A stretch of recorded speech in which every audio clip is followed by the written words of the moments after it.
All right, welcome to the last part of lesson 4.2. This is the video recording that we're going to use for Tuesday, November the 17th, if you're in hour 7, and then for Wednesday, November the 18th, if you're in hours 1 and 4. So on Monday, we did part C here. We defined the natural log function. We looked at the graph of e to the x and its inverse. We put these into our calculator and made sure we were proficient there. And we skipped over this slide. So now I want you to go in your notebook and I want you to write down all these properties of logarithms for the natural logs. All right, so you can pause this video for a second. You can write down all of these properties, and then we're going to go on to example 6. All right, I'm going to walk you through how to do each of these examples. I'll probably quote a property as we go, so I'll be going up and down, back and forth between this slide and the previous one. All right, first of all, the ln of e is 1. So I would have 1 times x squared, so that's just x squared. And again, that's because the natural log of e is 1, that's property 2. You don't have to know these properties by number, you just have to know how to use them. Okay, for this next one, I'm going to write it as e to the negative second. And then I'm going to compare that to the ln of e to the x right here, and that equals x. So I could tell you then that this equals negative 2. And that's property number, I believe that was 3. Yep, that's your inverse property. All right, for this last one, e to the ln of 5, that matches this one right here. So e to the ln of 5 is just 5.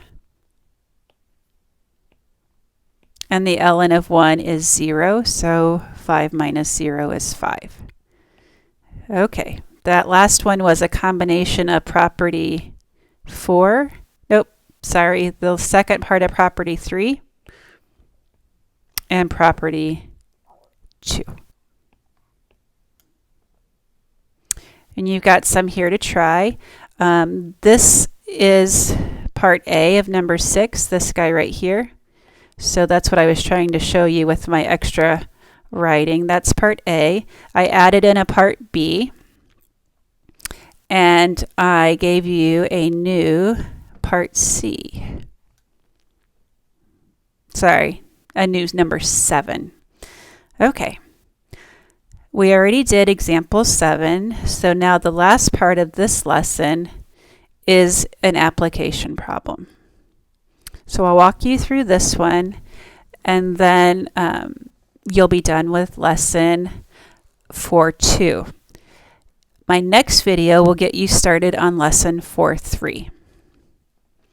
All right, students participating in a psychology experiment attended several lectures on a subject and took an exam.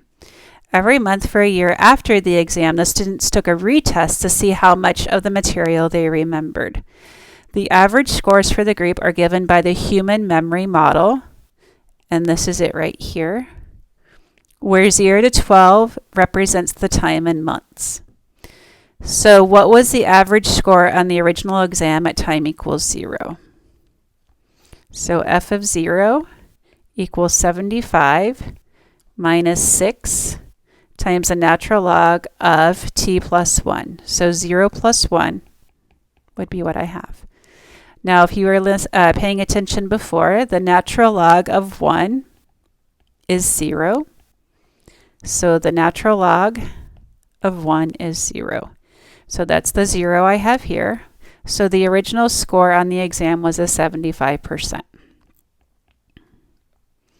And then I would plug in and find f of 2. And it's 2 plus 1.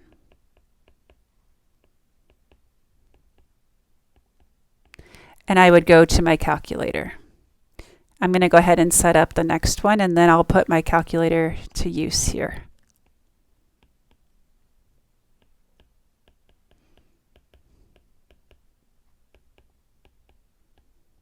All right, so 75 minus 6 ln of 3 is about 68.4%. So 2 months passed and you've already forgot about 7% of the information. So let's see what happens at 6 months. Well, now you're down to about 63% of the information. So there you go. Okay, that is then the end of this lesson for 2. You have one practice problem, and I think if you make it big enough, you'll be able to read everything. Let's see. It should be pretty self-explanatory. I think you should do okay with it. This is a Greek letter, beta. So this is beta equals 10 times the log of the letter I over 10 to the negative 12th. Okay, and they tell you what everything stands for in the problem. All right, that's it.